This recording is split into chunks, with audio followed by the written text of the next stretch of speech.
Okay, shall we head for the woods? Well, we're on near the southern boundary of my property. It's on top of that hill over there. This is an old growth woods, and that this area was never timbered. This is a pretty hefty piece here. Hear that ring? Yeah, that's what we listen for. This is black cherry. I cut it with chainsaws to roughly 3 to 4 inches thickness. On this land, I've been accumulating wood for the guitars that I'm currently building. I started collecting wood from here in 1970. Since then, I've been accumulating wood and storing it. I have what I consider a lifetime supply of black cherry and black walnut. This is a back that is already braced up. I've been building instruments since 1968. And I'm just roughing it with this chisel. I don't really count them now. I'm on my almost about 160 guitars now. One of these smaller guitars I built in less than 60 hours, and considering that I wholesale these for under $600 currently, that nets me, what, $10 an hour by my math? Obviously, one will not get rich doing this. You have to really like this, or there's absolutely no point in even attempting it. Let's go through just this part and see some more of the valley here, and then we're going to go where we can see the creek better. This land is untillable by local standards, so none of the farmers around here wanted this. Well, my dad wanted it, and he bought it. It was in 1963 or 64. And it was cheap. I think it was some $85 an acre, something like that, just under 50 acres. And over the years, they both passed away, and the property went to me. Let's march on this way. When a tree falls in my woods, it might go into an instrument, it might go into firewood, or it might go into some other thing. So I try to make as many things as I can from wood. I make a lot of my tools using black cherry.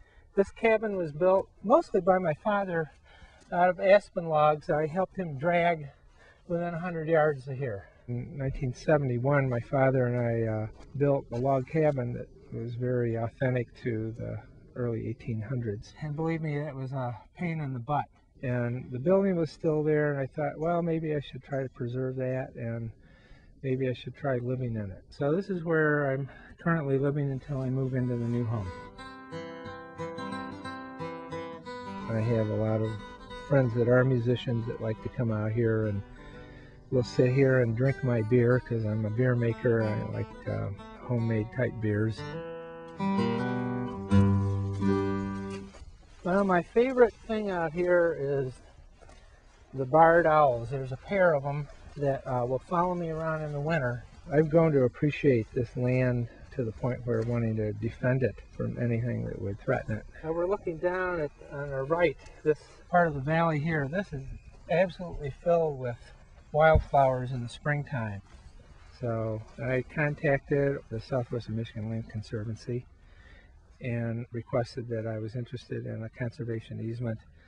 So we discussed pretty much in detail what I would allow in the future and what I would like the kibosh to be put on. We discussed what areas around my cabin and my new home that I could have for doing whatever I wanted to do. Told them that I needed a certain amount of firewood each year. I told them that I wanted to maintain my four-wheeler tracks that I have both in the upper level and the lower level. But I pretty much conveyed that, you know, I really wanted nothing else to be done out here, period. When they found Jacob's ladder out here, they thought that was pretty remarkable, and I uncovered some nodding trillium out here, which is also pretty rare. A conservation easement is not complicated at all. It's in very plain language. It's a legal document, but it's not written by a $500 an hour lawyer. It's just a simple agreement. It describes the property in detail. and it says what can be done to it that hasn't already been done to it. Well, we made it limit virtually everything except my living on it, basically. And it's a simple process of having the document signed by the landowner, by Southwestern Michigan Land Conservancy, and then witnessed by a notary. And it is in perpetuity, it's forever. I think we're going to do a little circle here and curve around and go back following the creek. The Southwestern Michigan Land Conservancy people have been, I think, very understanding, very knowledgeable, very nice people to work with. You know, I feel very secure in the work that they're doing.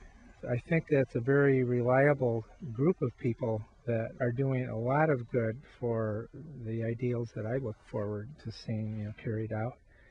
And I certainly would want to encourage any people that I know to think very seriously about what they can do to conserve natural resources in a lot of different ways. Okay, we better head back to... I have students that are eagerly awaiting to learn to be great guitar players. And here comes my first student of the morning. Yeah, this is Bride of Shaughnessy. She is bringing with her her guitar and her good wits, her magic fingers and good ears and eyes to learn a little bit more about guitar. And this is a Jan Burda guitar that I purchased from him a couple of years ago, I guess it was a year ago, and I love it. It's a beautiful guitar. It's a honey-colored guitar, and I'm a beekeeper, and I like that. It's a real sweet thing. Keep going.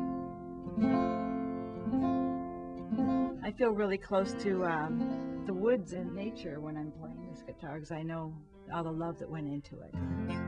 All right, now that's not bad. Okay.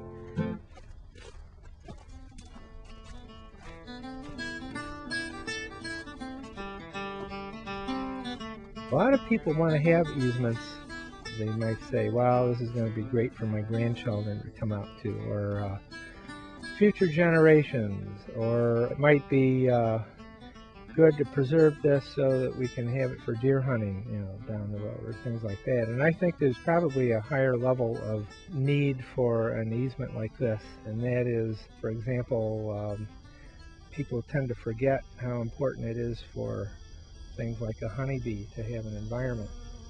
When they swarm, I can hear them in trees from time to time, and bees right now are on their demise, especially the honeybee.